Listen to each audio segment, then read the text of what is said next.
The story of FMSF begins with the involvement of EZE in South Asia 5 decades ago. EZE, the Protestant Association for Cooperation in Development, has been supporting various projects all over the world. However, with the growth of projects, there was a felt need for increase in staff capacity, especially for the task of financial monitoring and reporting on various projects.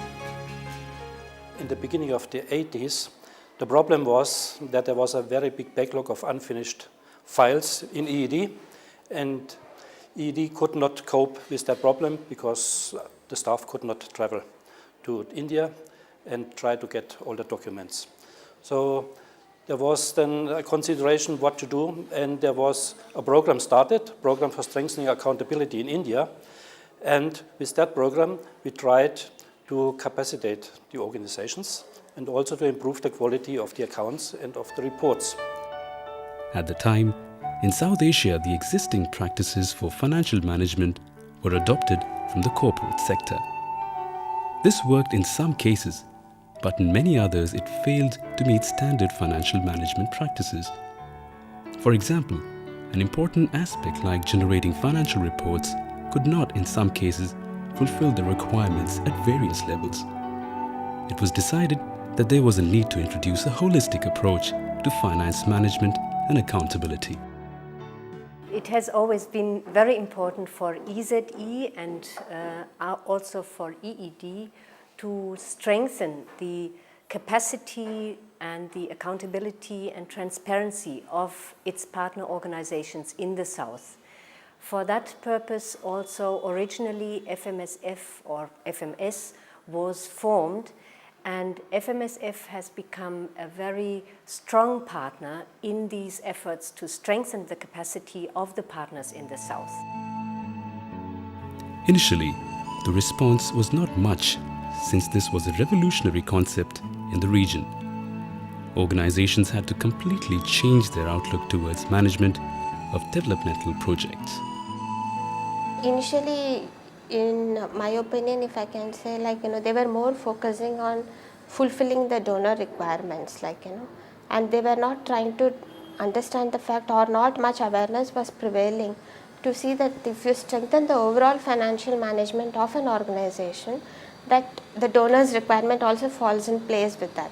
I think that's how it all began, and there I think that we were able to communicate it very well, and that message is well received. And that is how even our focus got shifted from our initial workshops, where we were focusing only on fulfilling of donors' requirements. We shifted to strengthening the overall financial management. Soon, FMS began partnering with voluntary organizations in South Asia and helped monitoring their projects in the area of financial management. However, it was felt that there was a need to transform FMS into an independent Indian organization so that its activities have a better impact. This was confirmed by an external review organized by EZE in 1998. In January 2000, FMS became Financial Management Service Foundation, FMSF, an Indian organization. For the last 4 years, FMSF has since been involved in providing support to NGOs in India as well as overseas resource agencies in the field of financial management, legal regulations and governance. After we formed and functioned as Financial Management Service Foundation, we have been able to focus a lot on capacity building, and we have realized that we could do a lot of work in organizing trainings, workshops for partner organizations in the building their capacity in the areas of financial management, related governance and legal regulations. We also realized that a lot of partner organizations and other voluntary organizations, they need a lot of information on the changes that are happening in the legal scenario, and so we started off another focus area, that is information dissemination. Since we come associated with the FMSF and with their close interactions, their involvement, their facilitation process, we understood that financial management is a part of good governance. If the good governance is there, that is reflected in a good and dependable financial management practices. Social accounting is nothing but what we spend the money, we are accountable to the larger community. Today, the accountability is held only to my board, only to my stakeholders and partners. But we need to understand the money rupee I received and the money and rupee I spent is essentially for community, and I am accountable to them. Today, FMSF provides services to more than 200 partner organizations in a variety of fields, including documentation and information dissemination, capacity building and training, and financial monitoring of developmental projects. In addition, FMSF acts as a catalyst in strengthening a network with similar organizations and other funding agencies. It acts as a forum for interacting, sharing of ideas, learning from each other, and creating synergy within the voluntary sector.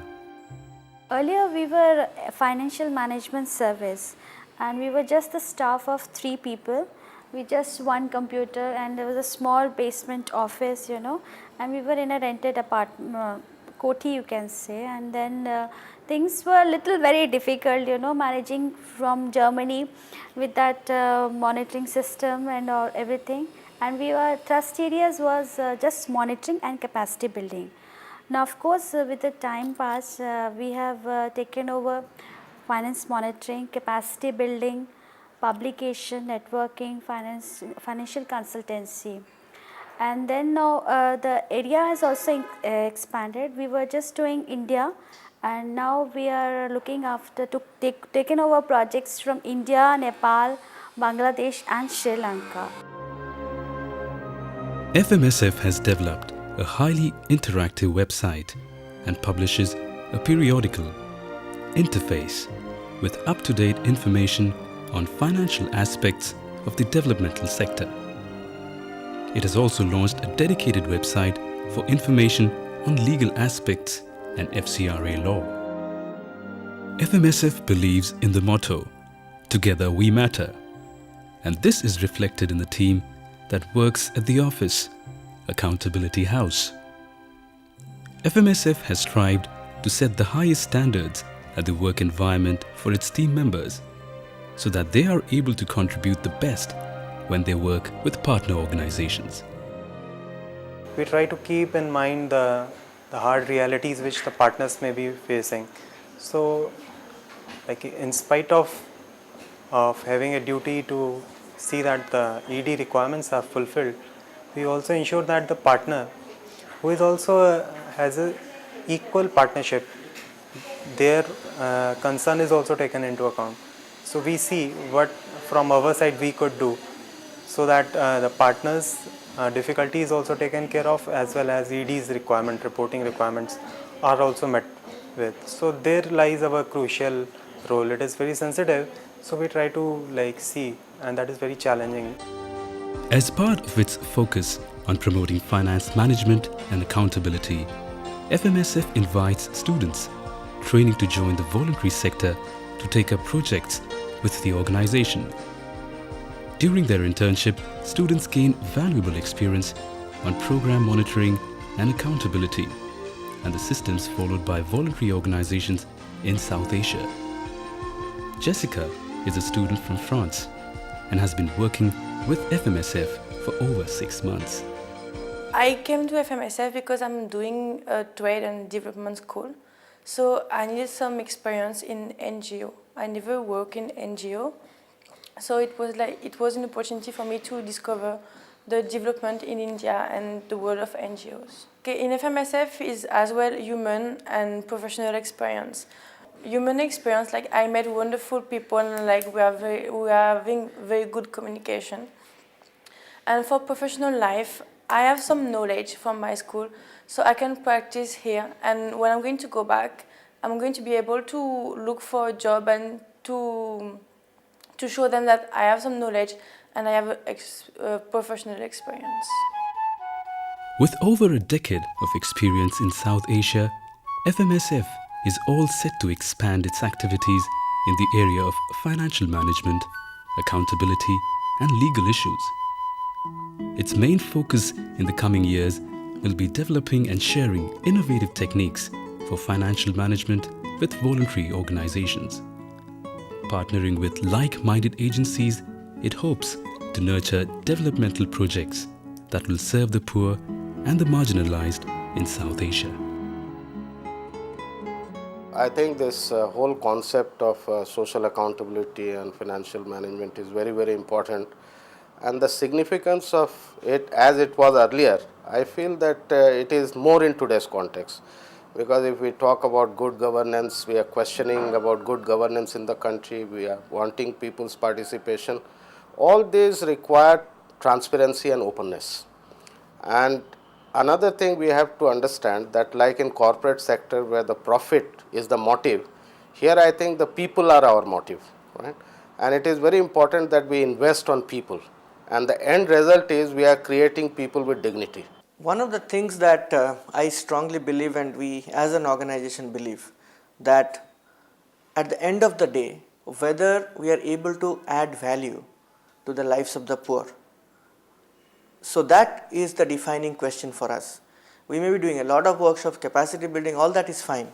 But at the end of the day, what are we doing to add value to the lives of the poor? And we are a facilitating organization, we are not an implementing organization. So what we want to ensure is that if there are proper accountable systems within organizations and also transparency is ensured, then probably we can add values.